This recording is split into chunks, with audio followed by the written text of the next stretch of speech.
things that they don't tell you about being an entrepreneur. Hello and welcome back to my channel. I just wanted to firstly and foremost say thank you so much for all the new subscribers. Today I want to talk about the things that they do.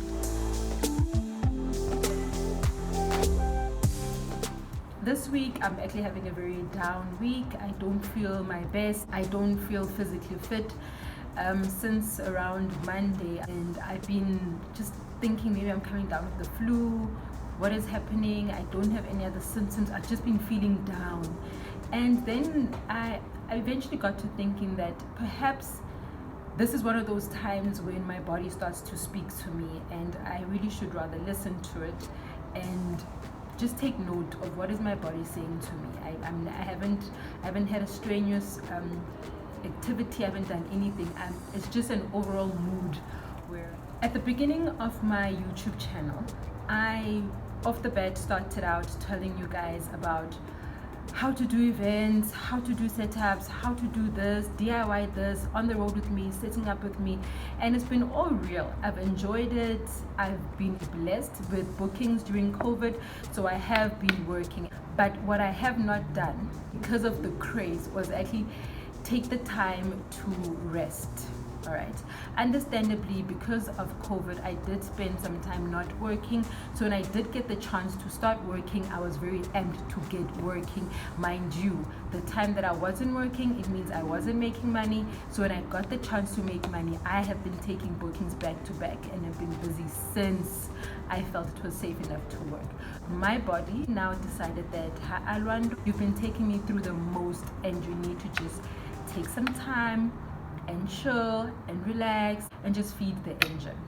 One thing that I haven't shared with you guys is that I actually do events part-time, and I do have a job 8 to 5, but 7 to 4, but it's an 8 to 5, and I do events part-time.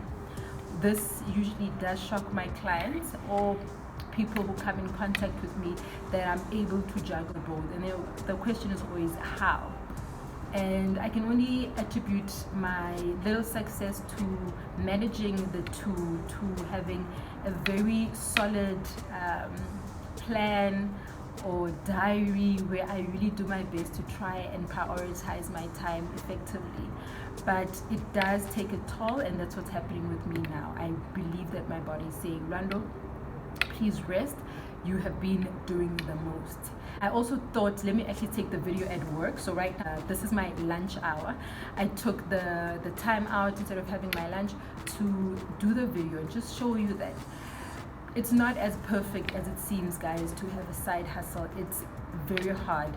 The commitment that you need to put into it, it's beyond what you see on the pictures, and there's no way to explain to you, because what you put into your work is only what you're able to put in by planning and prioritizing your time accordingly. On the top of my list about things they don't tell you about being an entrepreneur is fatigue and tiredness. All of them are going around this thing called time. Time is such a precious commodity, guys, and I'm not saying this because it just sounds nice to say it, commodity.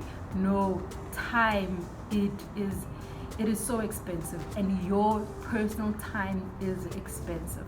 And with working Monday to Friday, every day at work, giving it my best, only having a lunch hour, getting home and having to cook, it is a lot. And then comes a Saturday and I have an event where I need to set up, and mind you, having an event to set up on a Saturday, that means probably 2 weeks prior, I have been scheduling and noting down and jotting down and taking things off my to-do list days and weeks before an event, depending on when or how far back I was booked. Second to that, the day before an event, which is usually the Friday, because I'm at work the whole day. So I need to still make sure that the things are running at home, the things that my people and whoever I have that I'm sourcing with is doing what they need to do. So I still need to be on top of things. So there are times when I actually am at work and I quickly need to do something on my phone to just check in. No matter what happens, I still need to keep both balls rolling. And that's pretty hard. That's physically and emotionally, it takes a toll on me. And that's when the fatigue comes in. That's when you have late nights, you are working 2 jobs, and come Saturday morning, I need to be awake like I'm going to work. I need to be on the road. I need to be setting up. I need to be making sure my client is happy, and I have certain amount of time to do a setup and make sure by a certain time the event can start without hassles to my client. Again, I only have maybe 4 hours or 5 hours of rest depending on the duration of the event, and I have to drive back to the location to do the collecting, to do the tidying up and packing everything back into the vehicle and taking it back to storage. Again, when I get to storage, I don't just put the things there. I need to make sure they're cleaned, washed, or prepared so that they're packed away, ready for the next event that I have. On a Sunday is the one day that I get to rest, and that's when I usually, more than anything, have to go for groceries. Actually, I only have Sunday to do anything that I want to do, and it's so hard, guys. It is, and it's so hard. I mean, I've just rambled on, like, I ramble on because I do it every day, and I don't account for how much goes into it because I do it all the time. But when I do have a second and I have to feed it, like this week, my body's just saying, Lwando, no, Asizi. And I really thought, instead of doing some hyperactive fun video, let me also show the real part of being an events planner and the hard part when you are multitasking. The other thing that I don't like about events that they don't tell you guys is that you have no social calendar.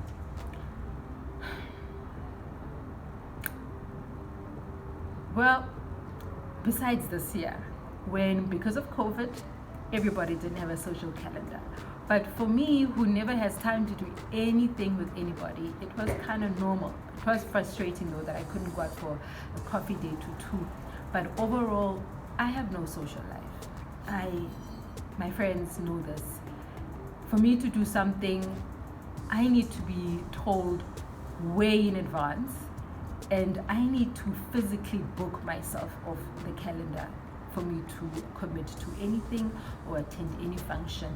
I am not the person that you can call and just decide, oh, Lwando, let's do lunch on Saturday. Oh, girl, oh, boat. You cannot tell me, oh, Sunday morning, let's do brunch. Sometimes waking up is hard, and sometimes I'd rather sleep in. And it's so hard to disappoint people, but thankfully my friends are just so supportive. And the people that I have around me in my life are so supportive, and they accommodate. Well, if they've had to accommodate the lifestyle that I have and have come to the party. And well, me, I don't have FOMO anymore. I can see my friends do things, and I can't have FOMO because this is the life that I've chosen. I've chosen to pursue an entrepreneurial life, and that means that I will, and I do miss out on a lot of things. It is not nice sometimes, especially when it's big moments and big things that are happening to my friends. But where I can, I do attend, I do push for things when I do schedule my time out. But for small impromptu gatherings, I sadly have to miss out. I do have to mention, guys, the mental and the physical pain you go through as well. I think it varies depending on the type of industry that you're in. For me, being an events planner, it means that I spend weeks and days before an event planning. So mentally, I'm using my brain during the day, and I'm getting requests, I'm getting texts, I'm getting calls, I'm trying to multitask all of this. I get home and trying to cook and prepare my evening to settle in.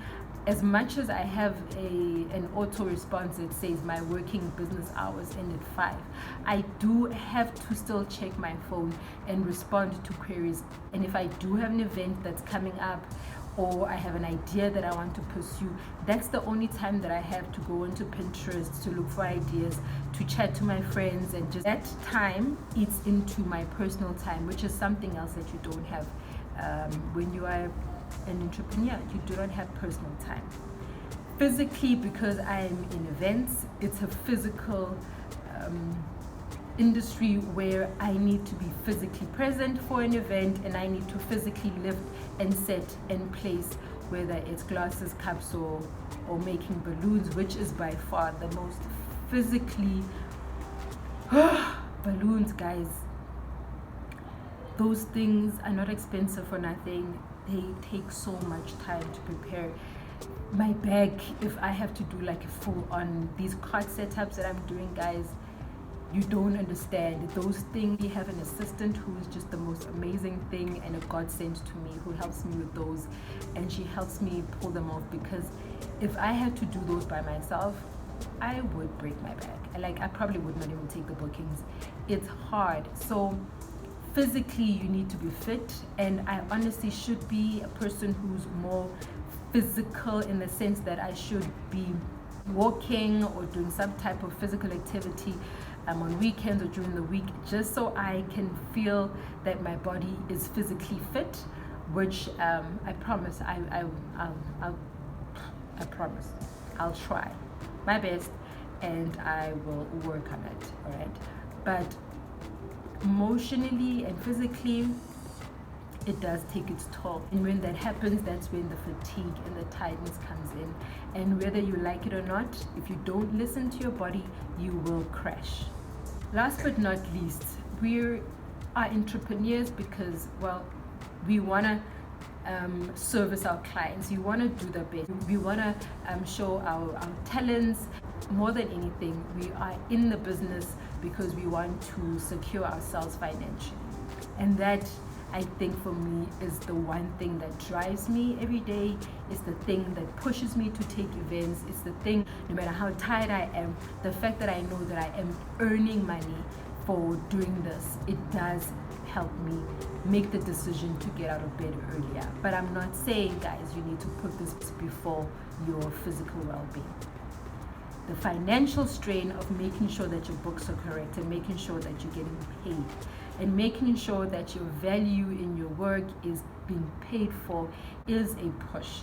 And that, for me, because I do events with a target. So when I started this year, I had a certain amount of money that I wanted to achieve for 2020, purely through events. And because of COVID, I unfortunately couldn't match, and I likely will not match the target set, because I did spend quite a considerable amount of weeks not working. But now I have revised my target and have set a lower target. It's still a bit steep, but I'm pushing myself to make sure that I do get that money. And pushing myself means taking on gigs as fast as they're coming in. It means sometimes that I have to double book myself.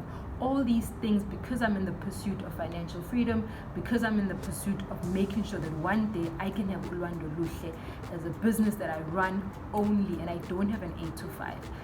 I have to meet these targets. I have to set these things for myself to make sure that I can make the money, so I can earn a living through just my events business.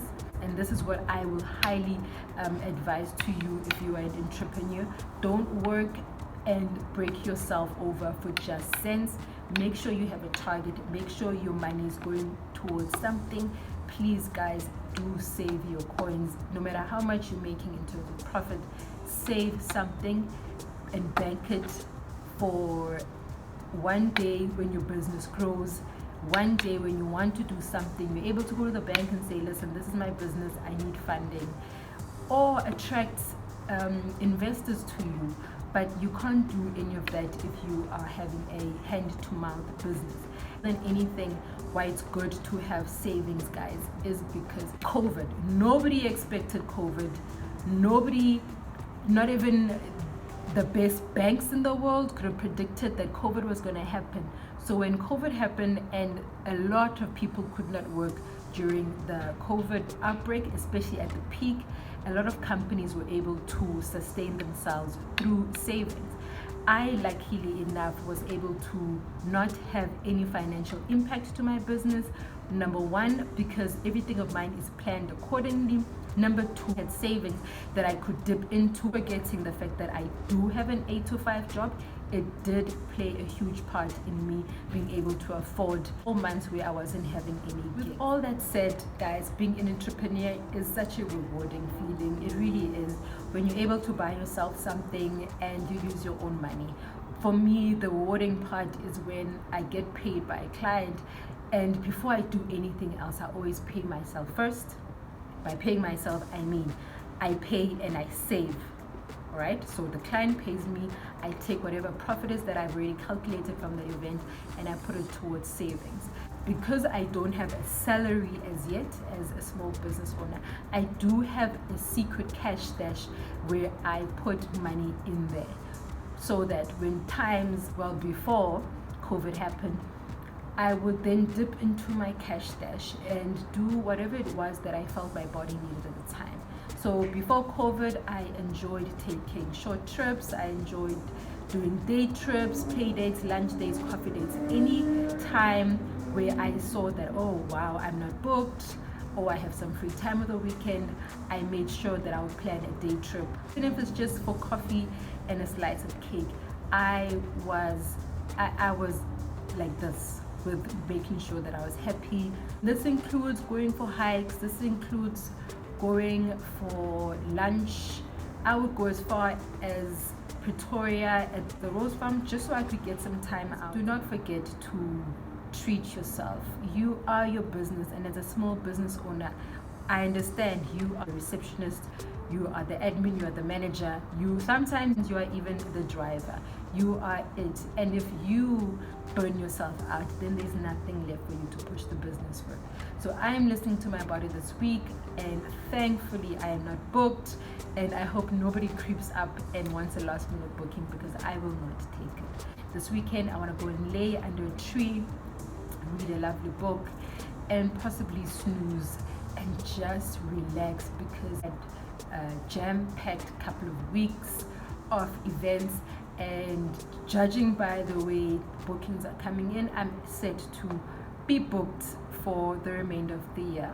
And I just booked my last event for December, which is on the 12th, and that's my closing date. Again, I love my business, I love to make money, but my personal health is important to me, and I've never worked in December. I've said this from the time that I started my events business. I don't work in December. I only work the first few weeks and then I stop. I want to enjoy Christmas. I want to enjoy the festive.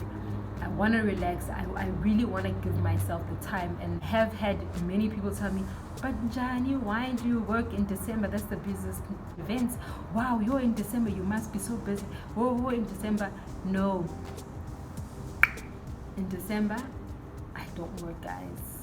I don't. And I don't believe this myth that suddenly events planners are busy in December. If you're an events planner and you have your loyal clients and your business is doing great, your work is amazing, you're giving the best service, you will be busy right throughout, and you can comfortably afford to take the time off. One last thing I do have to mention, guys, I saw this on Twitter and I so agree to this. The myth that hustlers don't sleep. Please don't fall for that trap. Sleep, guys. Rest.